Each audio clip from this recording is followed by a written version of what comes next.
Hello दोस्तों, नमस्कार। मैं आपका दोस्त, आपका भाई चंदन मोशर।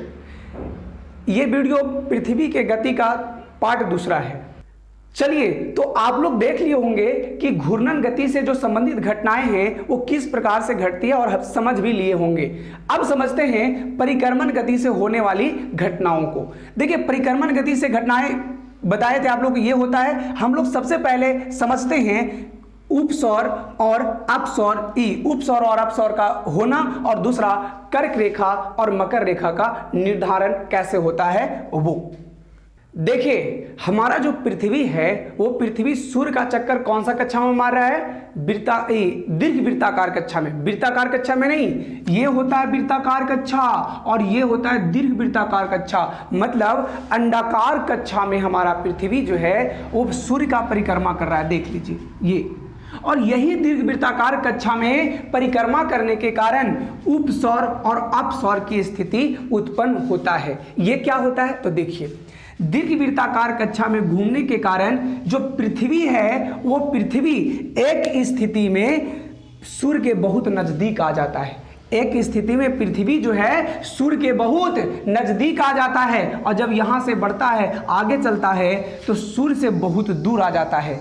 तो देखिए, पृथ्वी का सूर्य से न्यूनतम दूरी जब हो, यानी सबसे नजदीक वाला स्थिति हो, तब उसको हम कहते हैं उपसौर। क्या कहते हैं? उपसौर। यानी सबसे कम दूरी पर रहेगा तब क्या कहेंगे? उपसौर। और जब सबसे मैक्सिमम दूरी पर, सबसे ज्यादा दूरी पर रहेगा तब क्या चीज कहेंगे? अपसौर कहेंगे। क्या कहेंगे? अपसौर। तो उपसौर जब नजदीक रहे, दूर रहे, तब अपसौर। अब समझना है कि ये जो उपसौर है उस समय 1470 लाख किलोमीटर दूर रहता है। कितना लाख किलोमीटर दूर? 1470 लाख किलोमीटर दूर रहता है। ये सबसे नजदीक वाला स्थिति है।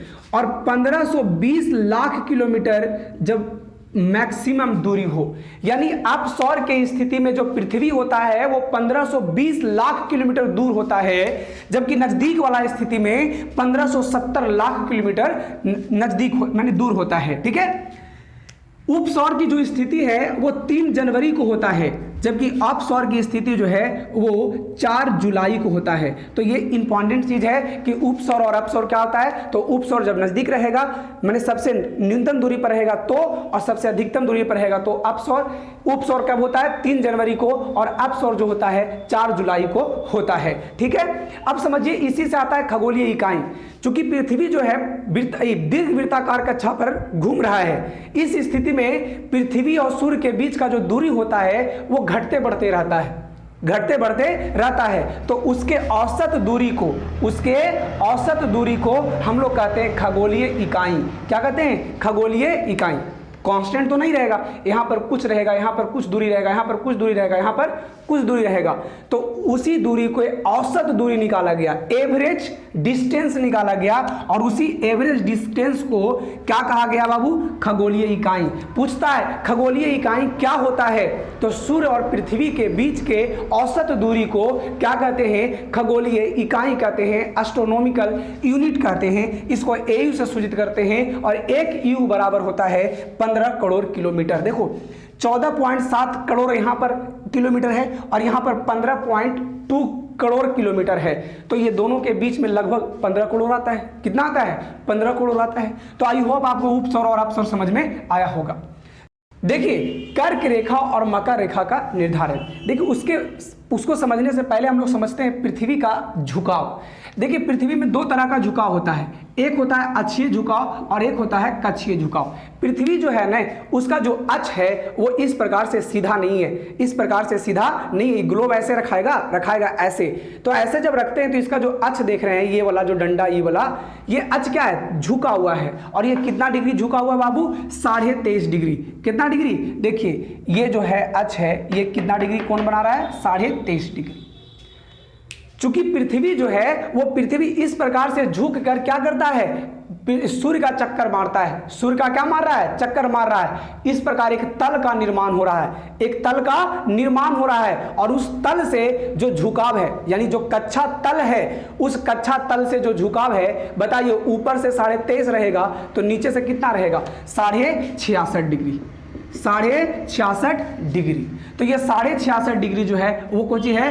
कक्षीय झुकाव है। तो पूछता है कि पृथ्वी का अक्षीय झुकाव कितना है? 23.5 डिग्री, और कक्षीय झुकाव कितना है? 66.5 डिग्री। अब समझते हैं कर्क रेखा और मकर रेखा का निर्धारण। देखिए, कर्क रेखा और मकर रेखा का जो निर्धारण है वो अक्षीय झुकाव के कारण होता है। किसके कारण होता है? अक्षीय झुकाव के कारण। देखिए, ये सूर्य है, ये सूर्य है, और ये जो पृथ्वी है इस प्रकार से चक्कर मार रहा है, इस प्रकार से चक्कर मार रहा है। तो जब ऐसे देखिए, ये इसका अक्ष झुका हुआ है, तो जब ऐसे ये रहता है तो सूर्य के किरणें मैक्सिमम कहां तक जा सकता है? मैक्सिमम जहां तक जाता है उसी को हम लोग कहते हैं कर्क रेखा। जैसे देखिए, पृथ्वी पर बहुत सारे अक्षांश रेखा है, और उन सभी अक्षांश रेखाओं में से 23.5 डिग्री को ही कर्क रेखा कहा गया, और नीचे वाला 23.5 डिग्री को मकर रेखा कहा गया। क्यों? क्योंकि पृथ्वी जो है ना, वो पृथ्वी जब वृत्ताकार दीर्घ वृत्ताकार कक्षा पर सूर्य का चक्कर मारता है, तो मारते मारते क्या होता है कि एक समय आता है जिसमें मकर रेखा पर, मतलब 23.5 डिग्री, 23.5 डिग्री सौर्थ पर, 23.5 डिग्री सौर्थ पर सूर्य के किरणें लंबवत चमकता है। लंबवत क्या होता है? चमकता है। उसके आगे सूर्य के प्रकाश नहीं जा पाता है, और यह समय होता है मकर राशि के समय। इसीलिए इस रेखा को कहते हैं मकर राशि, मकर रेखा। क्या कहते हैं? मकर रेखा। ठीक है। दूसरा, जब ये धीरे धीरे आगे बढ़ता है तो बाबू देखो, झुकाव ऐसे था, अब ये धीरे धीरे आके ऐसे हो गया, झुकाव ऐसे हो जाएगा, और अब झुकाव जो होता है वो मैक्सिमम 23.5 डिग्री नॉर्थ पर पड़ता है। यानी सूर्य के किरणें अब लंबवत कहां पड़ता है? 23.5 डिग्री नॉर्थ पर, वहां से ऊपर नहीं जा सकता। अगर ऊपर जाता तो 24 डिग्री को अक्षांश रेखा कहता, अगर ऊपर जाता तो 25 डिग्री को अक्षांश रेखा कहता। तो मैक्सिमम जो है वो 23.5 डिग्री नॉर्थ ही जा पाता है, और ये किस राशि में जाता है? कर्क में। इसीलिए इस रेखा को कहते हैं कर्क रेखा। क्या कहते हैं? कर्क रेखा। तो कर्क रेखा और मकर रेखा का निर्धारण इस आधार पर हुआ है कि प्रकाश की किरणें जो है मैक्सिमम कहां ऊपर, यानी कहां तक लंबवत चमक सकती है। तो लंबवत कहां तक चमक सकती है?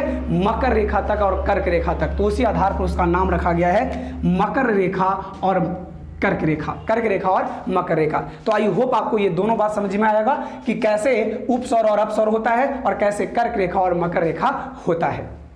चलिए, तो अब उपसौर और अपसौर को आप लोग समझ गए होंगे। कर्क रेखा और मकर रेखा का निर्धारण भी कैसे होता है ये आप लोग समझ गए होंगे। अब समझते हैं कि ऋतु परिवर्तन कैसे होता है, दिन और रात की घटना कैसे होता है, और ध्रुवों पर 6 महीना का दिन और 6 महीना का रात कैसे होता है। तो आइए समझते हैं। जहां पर प्रकाश जो होता है लंबवत पड़ता है, वहां पर जो मौसम होता है वो गर्म होता है, लेकिन जहां पर प्रकाश के किरण जो तिरछा पड़ता है वहां पर जो मौसम होता है वो ठंडा होता है। इसको हम ऐसे समझ सकते हैं कि जब दिन होता है तो सुबह और शाम क्या होता है? ठंडा मौसम होता है। क्यों?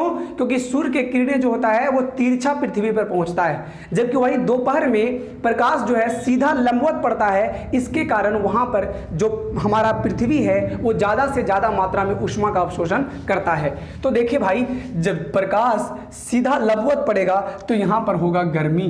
क्या होगा? गर्मी। और जब तिरछा पड़ेगा तो यहाँ पर होगा ठंडा। क्यों?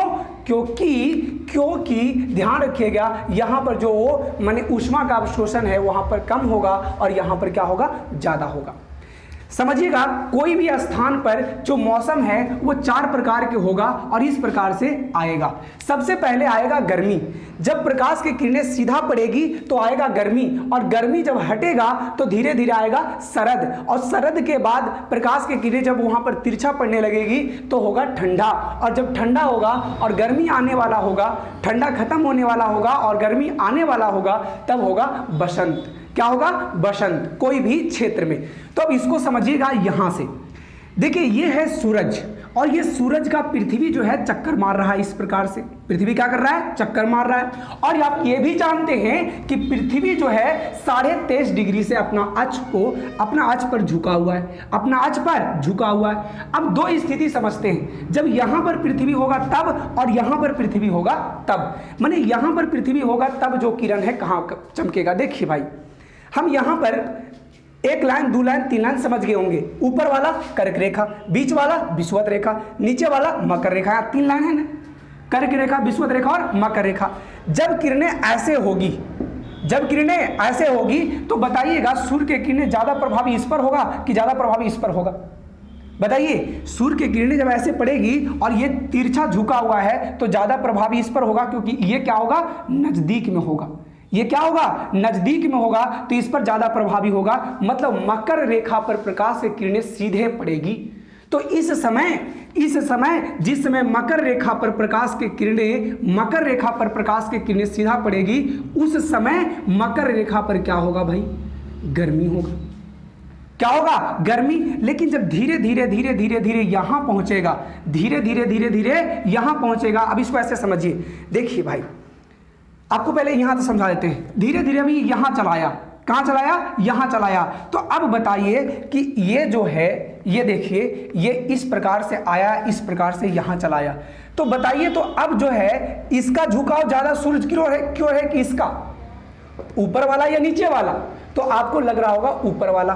क्या, ऊपर वाला का झुकाव ज्यादा है, तो यहां पर सूर्य की किरणें ज्यादा पड़ेगा। मतलब कहां पर पड़ेगा, कर्क रेखा पर। कहां पर पड़ेगा, कर्क रेखा पर प्रकाश की किरणें जो, तो सूर्य के प्रकाश की किरणें जो है वो लंबवत पड़ेगा, इसलिए कर्क रेखा पर क्या होगा, गर्मी होगा। क्या होगा, गर्मी होगा। समझ रहे हैं ना? ध्यान रखना, स्थिति अलग अलग है, आपको समझना है खाली। और ध्यान दीजिए, दो स्थितियां ऐसे हैं, जब ये आगे बढ़ेगा तो विषुवत रेखा पर, जब मकर रेखा पर, फिर विषुवत रेखा पर। अब समझिए इसको कैसे समझते हैं। देखिए, ये मान लेते हैं कि ये सूर्य है, ये क्या है, सूर्य है, और ये सूर्य जो है, ये पृथ्वी इस प्रकार से झुका हुआ है। तो सबसे पहले जो किरण है यहां पर चमकेगा, और जब ये ऐसे घूम के ऐसे आता है तो किरण कहां चमकता है, कर्क रेखा, ऊपर वाला पर चमकता है कि नहीं चमकता है, चमकता है। लेकिन जब यहां से यहां आता होगा तो बताइए, तो अब कहां चमक रहा है, बताइए? ये सूर्य है, ये पृथ्वी नहीं है, ये सूर्य है, तो कहां चमकेगा, यहां चमकेगा, बीच में। कहां चमकेगा, बीच में। अब चूंकि यहां पर 2D फिगर बनेगा तो यहां पर समझ में नहीं आ रहा होगा, लेकिन आप समझिएगा कि जब यहां से यहां आएगा तो प्रकाश की किरण विषुवत रेखा पर चमकेगा, और जब यहां जाएगा तो कर्क रेखा पर, और यहां जाएगा तो कहां चमकेगा, विषुवत रेखा पर चमकेगा। तो दो स्थिति में सूर्य की किरणें कहां चमकती है, विषुवत रेखा पर। यहां पर कब कहां चमक रही है, विषुवत रेखा पर। कहां पर बाबू, विषुवत रेखा पर। तो यहां पर विषुवत रेखा पर जब होगा तो दोनों में ठंडा ना गर्मी होगा, यानी उत्तरी गोलार्ध और दक्षिणी गोलार्ध में ना तो ठंडा होगा ना तो गर्मी होगा, कोई दूसरा मौसम होगा। आइए उसको समझते हैं। देखो, अब बताओ हमको कि क्या ये तीनों जो चारों स्थितियां कोई एक ही बार होता है? बताइए, क्या ये चारों स्थितियां एक ही बार होगा? नहीं भैया, अरे एक बार न होता है। तो शुरुआत करते हैं यहां से। देखिए, विषुवत रेखा पर सूर्य की किरणें चमकती है 21 मार्च को। क्या मार्च को, 21 मार्च को सूर्य की किरणें विषुवत रेखा पर चमकती है। कहां चमकती है, विषुवत रेखा पर। और मार्च के बाद अप्रैल, मई, जून, जब 21 जून आता है, क्या जून आता है, 21 जून, तो 21 जून पर प्रकाश की किरणें कहां चमकने लगती है, कर्क रेखा पर। इसलिए 21 जून को कर्क रेखा पर क्या होता है, गर्मी होता है। क्या होता है, गर्मी होता है। अब आप लोग से बोलेंगे कि बताओ बाबू कि 21 मार्च से 21 जून के बीच, 21 मार्च से 21 जून के बीच जो प्रकाश के किरण है वो पृथ्वी के ऊपर चढ़ा है कि पृथ्वी के नीचे गया है। मतलब देखो तो विषुवत रेखा से धीरे धीरे धीरे धीरे चढ़ के कहां चल गया, कर्क रेखा पर। माने सूर्य के किरणें 23 मार्च को, कितना, 21 मार्च को, 21 मार्च को कहां पर भैया था, विषुवत रेखा पर था। और ये 21 मार्च के बाद कहां चल गया, 21 मार्च के बाद वो 21 जून को, कै जून को, 21 जून को पहुंच गया कर्क रेखा पर। तो प्रकाश की किरणें कहां गया, ऊपर। कहां गया, ऊपर। इस स्थिति को कहते हैं उत्तरायण। क्या कहते हैं, उत्तरायण। जब प्रकाश की किरणें विषुवत रेखा से ऊपर चढ़ती है तो उसको कहते हैं उत्तरायण। क्या कहते हैं, उत्तरायण। अब देखिएगा, उत्तरी गोलार्ध में विषुवत रेखा के ऊपर वाला भाग को उत्तरी गोलार्ध कहते हैं और दक्षिण वाला भाग को दक्षिणी गोलार्ध कहते हैं। तो 21 मार्च के बाद ऊपर उत्तरी गोलार्ध में कौन सा मौसम स्टार्ट होगा, बताइए आप ही लोग, कौन सा मौसम स्टार्ट होगा, मौसम स्टार्ट होगा गर्मी। भाई पहले यहां चमकेगा, है ना, लंबवत, फिर यहां चमकेगा, फिर यहां चमकेगा, फिर यहां चमकेगा, फिर यहां चमकेगा, और अंततः 21 जून को चमकेगा कहां, कर्क रेखा पर। कहाँ? कर्क रेखा पर। तो भाई 21 मार्च से 21 जून तक, 21 मार्च से 21 जून तक गर्मी होगा। कहाँ? उत्तरी गोलार्ध में। कौन गोलार्ध में? उत्तरी गोलार्ध। हम खाली उत्तरी गोलार्ध की बात कर रहे हैं, और दक्षिणी गोलार्ध क्या नहीं बताइएगा। तो दक्षिणी गोलार्ध बाबू एक अपोजिट। जब बाबू उत्तरी गोलार्ध में गर्मी रहेगा तो दक्षिणी गोलार्ध में ठंडा रहेगा। जब उत्तरी गोलार्ध में शरद रहेगा, दक्षिणी गोलार्ध में बसंत रहेगा। जब उत्तरी गोलार्ध में ठंडा रहेगा, दक्षिणी गोलार्ध में गर्मी रहेगा। जब उत्तरी गोलार्ध में बसंत रहेगा, दक्षिणी गोलार्ध में शरद रहेगा। समझ में आया? तो 21 मार्च से 21 जून के बीच क्या रहेगा? गर्मी। अब ये 21 जून आ गया, तो 21 जून के बाद धीरे धीरे नीचे आता है और आता है 23 सितंबर। अरे भैया, जून, जुलाई, अगस्त, जून हो गया ना, जुलाई, अगस्त, सितंबर। तो 23 सितंबर को प्रकाश की किरणें फिर कहाँ चमकती है? विषुवत रेखा पर। अब समझ रहे होंगे कि अच्छा 21 जून के बाद प्रकाश की किरण नीचे आना स्टार्ट कर देता है। क्या आता है? नीचे आना। ये अभी चढ़ रहा था, यहां से यहां तक चढ़ा, फिर यहां से यहां तक उतरा। अब प्रकाश की किरणें कहां आ रही है? नीचे आ रही है। कहां आ रही है? नीचे आ रही है। अरे प्रकाश की किरणें कहां आ रही है? नीचे आ रही है। और 23 सितंबर को कहां पर पहुंच गई बाबू? 23 सितंबर को विषुवत रेखा पर पहुंच गई। इस स्थिति में उत्तरी गोलार्ध में होता है कौन सा मौसम? शरद मौसम। क्यों? क्योंकि अब बाबू जब धीरे धीरे प्रकाश पीछे हटता है तो वहां पर क्या होता है बाबू? ठंडा आने का माने चांस रहता है और गर्मी जाने का चांस रहता है। माने गर्मी जाने वाला होता है और ठंडा आने वाला होता है। इस स्थिति को कहते हैं शरद। और उत्तरी गोलार्ध में 21 जून से 23 सितंबर, 21 जून से 23 सितंबर के बीच में क्या रहता है? शरद रहता है। क्या रहता है? शरद रहता है। और ध्यान रखना, ये भारत का मौसम नहीं है, ये उत्तरी गोलार्ध का मौसम है। उत्तरी गोलार्ध का मौसम 21 जून से 23 सितंबर। अब देखिए 23 सितंबर के बाद जब प्रकाश की किरणें ऊपर चढ़ती है तो ध्यान देना कि देखो यहाँ विषुवत रेखा से अब कहाँ चलाती है? मकर रेखा पर। मतलब ये प्रकाश की किरणें कहाँ आ गई बाबू? प्रकाश की किरणें आ गई बाबू कै तारीख को? 22 दिसंबर को। कै तारीख को? 22 दिसंबर की घटना है। 22 दिसंबर की जो प्रकाश की किरणें हैं वो कहाँ चमकती है? मकर रेखा पर। कहाँ चमकती है? मकर रेखा पर। और मकर रेखा पर चमकने के कारण बताइए ये प्रकाश की किरणें कहाँ आ गई? विषुवत रेखा से मकर रेखा की ओर। तो इधर क्या हो जाएगा? गर्मी हो जाएगा। और अगर इधर गर्मी होगा, प्रकाश की किरणें नीचे आएगा तो ऊपर क्या होगा? ठंडा होगा। ऊपर क्या होगा भैया? ठंडा। नीचे जब प्रकाश की किरणें चल जाएगा तो ऊपर बेचारा के पास सूर्य का प्रकाश तिरछा मिलेगा। और तिरछा मिलने के कारण जैसे देखिए सूर्य यहाँ पर चलाया बाबू, तो यहाँ पर तो लंबवत पड़ रहा है, लेकिन यहाँ पर जाने के लिए क्या करना पड़ रहा है? उसको तिरछा दूरी तय करना पड़ रहा है। इसलिए कर्क रेखा तरफ या उत्तरी गोलार्ध में उस समय क्या हो जाता है? ठंडा। तो 23 सितंबर से कितना? 22 दिसंबर के बीच में क्या रहता है? ठंडा रहता है। क्या रहता है? ठंडा रहता है। तो आपको बात समझ में आया? और जब फिर हम लोग यहाँ से आगे बढ़ते हैं 22 दिसंबर से 21 मार्च पर पहुँचते हैं तो प्रकाश की किरणें हैं वो कहाँ पहुँच जाती है? विषुवत रेखा पर। और फिर विषुवत रेखा से आगे बढ़ते हैं तो 21 जून को कर्क रेखा पर। तो इसी प्रकार से ये प्रकाश सूर्य की किरणें जो है घूमते रहती है। एक बात ध्यान रखिएगा, 23 सितंबर से 22 दिसंबर के बीच में प्रकाश की किरणें कहाँ गया बाबू? विषुवत रेखा से नीचे मकर रेखा की ओर। इसको कहते हैं दक्षिणायन। कुछ कहते हैं विषुवत रेखा से प्रकाश के किरणों को ऊपर जाने की प्रक्रिया को कहते हैं उत्तरायण, और नीचे आने की प्रक्रिया को कहते हैं दक्षिणायन। क्या कहते हैं? दक्षिणायन। तो आई होप आपको समझ में आया होगा। अब देखिए 22 दिसंबर से 21 मार्च के बीच में जब ऊपर जाता है तो बाबू यहाँ पर जो आपका उत्तरी गोलार्ध में क्या था? ठंडा था। उत्तरी गोलार्ध में क्या था? ठंडा था। तो ठंडा जाने वाला होता है और जब ये नीचे से ऊपर जा रहा है तो गर्मी आने वाला होता है। तो उसको हम लोग कहते हैं बसंत। और ये बसंत होता है 22 दिसंबर से कितना? 21 मार्च तक। 22 दिसंबर से 21 मार्च तक। इसीलिए तो देखते हैं बसंत में हम लोग होली खेलते हैं। क्या खेलते हैं? होली खेलते हैं। तो होली कौन सा मौसम में? बसंत में। तो आई होप आपको ये मौसम समझ में आ रहा होगा। कोई दिक्कत तो नहीं? कोई दिक्कत नहीं। अब समझिएगा इसमें आप दो चीज़ आप देखे होंगे कि दो ऐसे डेट हैं जिस डेट पर सूर्य की किरणें जो है वो विषुवत रेखा पर आ रहा है। विषुवत रेखा पर आ रहा है, विषुवत रेखा पर लंबवत चमक रहा है, इस स्थिति को क्या कहते हैं? इस स्थिति को कहते हैं विषुव स्थिति। क्या कहते हैं? विषुव स्थिति। तो 21 मार्च और 23 सितंबर को हम लोग कहते हैं क्या? क्या कहते हैं बताइए? विषुव स्थिति कहते हैं। क्या कहते हैं? विषुव स्थिति कहते हैं। और बाबू 21 मार्च को, कै मार्च को?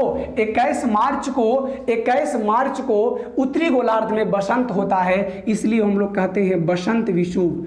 क्या कहते हैं? वसंत विषुव। वसंत विषुव किसको कहते हैं? 21 मार्च को।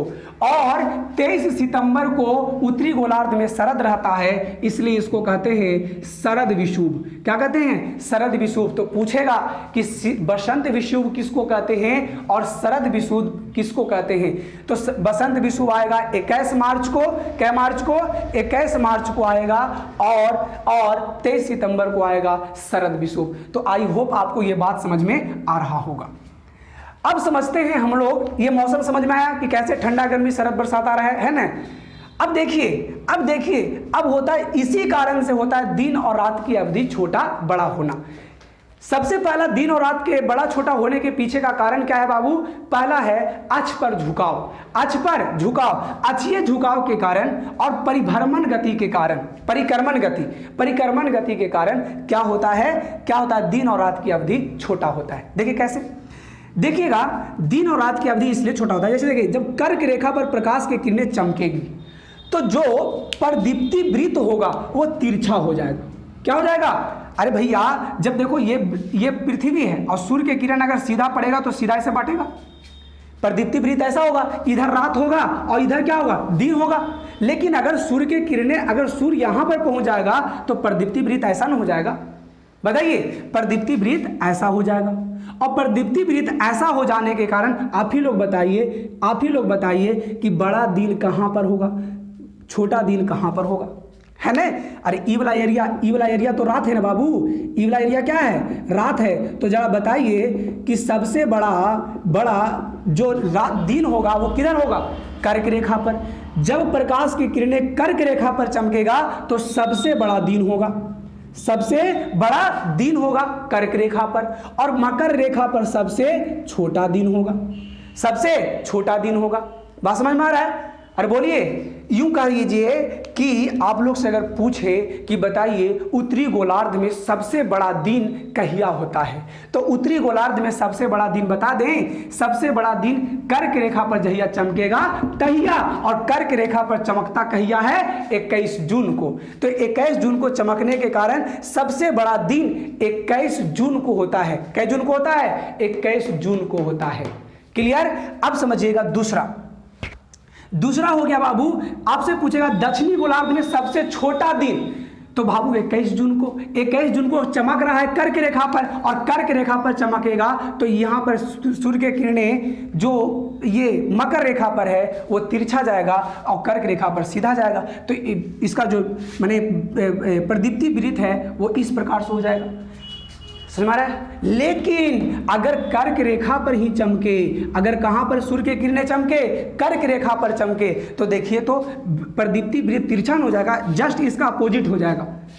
ये ऐसे है तो ये ऐसे हो गया कि नहीं? और ऐसे हो जाने के कारण आप देख रहे होंगे कि सबसे बड़ा दिन मकरे रेखा पर हो गया और सबसे छोटा दिन, अरे बाबू इन्हें रात हो गया ना जी, अरे इन्हें जो है इन्हें क्या हो गया? रात हो गया। और जरा बताइएगा हमको कि इन्हें सबसे बड़ा रात कहाँ पर है? कर्क रेखा पर है। और सबसे बड़ा दिन कहाँ पर है? सबसे बड़ा दिन कहाँ पर है? मकर रेखा पर। और मकर रेखा पर सूर्य की किरणें कहिया चमकता है जी? चमकता है 22 दिसंबर की। कहिया? 22 दिसंबर को। तो 22 दिसंबर को चमकने के कारण, सीधा मकर रेखा पर चमकने के कारण वहां पर 22 दिसंबर को सबसे बड़ा दिन होता है। कौन सा गोलार्ध में? दक्षिणी गोलार्ध में। और ठीक उसी दिन उत्तरी गोलार्ध में सबसे छोटा दिन होता है। क्या होता है? छोटा दिन होता है। और जब ध्यान रखिएगा, ये प्रदीप्ति वृत्त जब विषुवत रेखा पर पड़ेगा तो सबको बराबर भाग में बांटेगा। और इस स्थिति में ध्यान रखिएगा, इस स्थिति में कर्क रेखा पर भी मकर रेखा पर भी दोनों दिन और रात की अवधि, मतलब पूरे दुनिया में दिन और रात की अवधि क्या होगा? बराबर होगा। समझ में आ रहा है ना? यानी उत्तरी गोलार्ध और दक्षिणी गोलार्ध दोनों में दोनों में जो दिन और रात की अवधि जो होगा वो क्या होगा, बराबर होगा कि उसको समान भागों में बांटेगा। क्या करेगा, समान भागों में बांटेगा। समझ में आ रहा है, बोलिए समझ में आ रहा है? बिल्कुल आप लोग को समझ में आ रहा होगा। इसको सीधा ऐसे कर दीजिए, ऐसे होगा, ठीक है ना, इस प्रकार से। अब समझना है, इसी को अगर हमको लिखने के लिए आए तो आप, मैंने आपसे पूछा जाए तो बताइएगा। देखो भाई, जब बसंत विषुव है या शरद विषुव है, माने विषुव स्थिति है, तो विषुव स्थिति में उत्तरी गोलार्ध और दक्षिणी गोलार्ध में दिन और रात की अवधि क्या होता है, बराबर होता है। दिन और रात की अवधि क्या होता है, बराबर होता है। लेकिन आपसे पूछे कि बताइए उत्तरी गोलार्ध में सबसे बड़ा दिन और दक्षिणी गोलार्ध में सबसे बड़ा दिन, तो बता सकते हैं सबसे बड़ा दिन। यहां पर सबसे बड़ा दिन लिख लेते हैं और यहां पर सबसे बड़ा रात। तो बताइएगा उत्तरी गोलार्ध में सबसे बड़ा दिन कहिया होगा? आप ही लोग बताइए, हम नहीं बताएंगे, आप ही लोग बताइए। सबसे बड़ा दिन कहिया होगा उत्तरी गोलार्ध में? तो 21 जून को होगा। कहिया होगा? 21 जून को होगा, ठीक है ना। और दक्षिणी गोलार्ध में बाबू सबसे बड़ा दिन कहिया होगा? बताइए सबसे बड़ा दिन, यहां पर 21 जून लिख देते हैं। सबसे बड़ा दिन जिस दिन चमकेगा मकर रेखा पर, तो होगा 22 दिसंबर को। 22 दिसंबर को। अब इसका अपोजिट है भैया, जहिया बाबू सबसे बड़ा दिन 21 जून को उत्तरी गोलार्ध में हो रहा है, उसी दिन दक्षिणी गोलार्ध में सबसे छोटा दिन होगा। सबसे छोटा दिन आपको से पूछेगा, सबसे छोटा दिन उत्तरी गोलार्ध में कहिया होगा? तो उत्तरी गोलार्ध में कहिया होगा? 21 जून को हो रहा है बाबू, तो 21 जून को दक्षिणी गोलार्ध में सबसे छोटा दिन होगा। 21 जून को, कै जून को? 21 जून को दक्षिणी गोलार्ध में सबसे छोटा दिन। क्यों? क्योंकि बाबू 21 जून को कर्क रेखा पर कम चमकेगा सूर्य के प्रकाश, तो मकर रेखा को मिलेगा कुछ नहीं मिलेगा। और दक्षिणी गोलार्ध में सबसे छोटा दिन कहिया होगा बाबू? 22 दिसंबर को। अरे बाबू भारत में देखते हैं दिसंबर में ठंडा होता है और ठंडा में क्या होता है, छोटा। अरे दिमाग उतना लगाओ।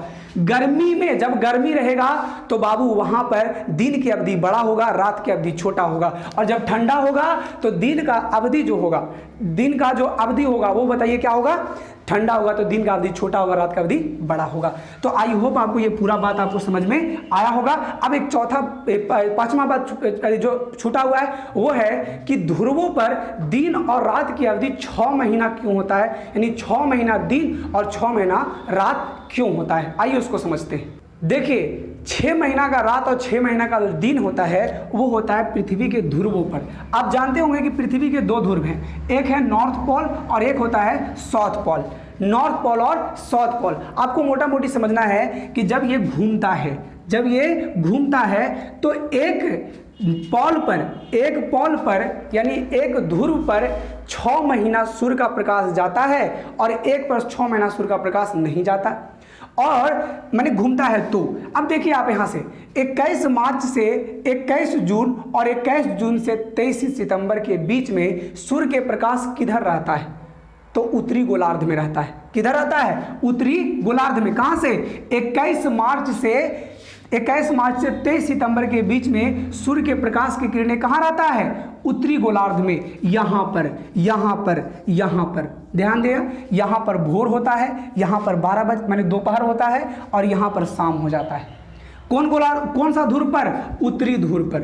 उत्तरी ध्रुव पर प्रकाश कब से कब रहता है बाबू? तो 21 मार्च से 23 सितंबर के बीच। और जब 23 सितंबर आता है तब ये बाबू सूर्य के किरणें इधर नीचे आने लगता है, तो धीरे धीरे विषुवत जो ये अपना दक्षिणी ध्रुव है वहां पर प्रकाश जाने लगता है। तो 23 सितंबर से 22 दिसंबर और 21 मार्च तक कहां पर प्रकाश रहता है? 23 से 22, 22 से 21 मार्च के बीच में यहाँ पर दक्षिणी ध्रुव में प्रकाश रहता है। इसलिए यहाँ पर दक्षिणी पोल पर क्या रहता है बाबू? दक्षिणी पोल पर सूर्य का प्रकाश रहता है। यहां पर होता है भोर, यहां पर होता है दोपहर और यहां पर क्या होता है? शाम। अब आप लोग देख रहे होंगे, आप देख रहे होंगे कि अच्छा यहां पर ऐसा हो रहा है सर कि ये दोनों स्थिति में एक ही ध्रुव पर प्रकाश जा रहा है और ये दोनों स्थिति में दोनों पर प्रकाश जा रहा है कि नहीं जा रहा है? तो क्यों? क्योंकि यहां पर प्रकाश की किरणें विषुवत रेखा पर था। कौन रेखा पर था? विषुवत रेखा पर था। और विषुवत रेखा पर होने की वजह से, विषुवत रेखा के होने की वजह से ऊपर भी जाता है और नीचे भी जाता है। लेकिन जब कर्क रेखा पर होता है तो केवल उत्तरी ध्रुव पर जाता है, दक्षिणी ध्रुव पर नहीं जाता है। देख लो, उत्तरी ध्रुव पर जाता है, दक्षिणी ध्रुव पर जाता है नहीं। और ऐसे देखो ना, सूर्य के पीछे है, ओकर पूछ ओने है और एक मुंह आगे है, एक पूछ पीछे है, तो प्रकाश पड़ रहा है। तो इस प्रकार से आप देख रहे होंगे कि दक्षिणी ध्रुव में, दक्षिणी ध्रुव पर जो दिन माने दिन होता है वो कब से कब होता है आपको हम बता दें, 23 सितंबर से 21 मार्च। 23 सितंबर से 21 मार्च आप जोड़ लीजिएगा, 6 महीना का होता है। कै महीना का होता है? 6 महीना का होता है। अब इस आपको यहाँ तक समझ में आ गया होगा सारा बात, कोई दिक्कत नहीं। तो 6 महीना का रात, 6 महीना का दिन कैसे होता है आपको समझ में कोई आ गया होगा, कोई दिक्कत नहीं। आई होप आपको ये पूरा वीडियो समझ में आया होगा। आप लोग देखे होंगे कि किस तरह से घूर्णन गति होता है और कैसे उससे संबंधित कुछ घटनाएं हैं। उसी प्रकार से आप देखे होंगे कि परिक्रमण गति क्या होता है और उनसे संबंधित घटनाएं क्या क्या होता है। तो चलिए इस वीडियो को हम यहीं पर समाप्त करते हैं। मिलते हैं बहुत जल्द यानी अगले वीडियो में। और तब तक अगर आपको ये वीडियो अच्छा लगता है तो इसको लाइक करिए और हमारे चैनल को सब्सक्राइब करिए। तब तक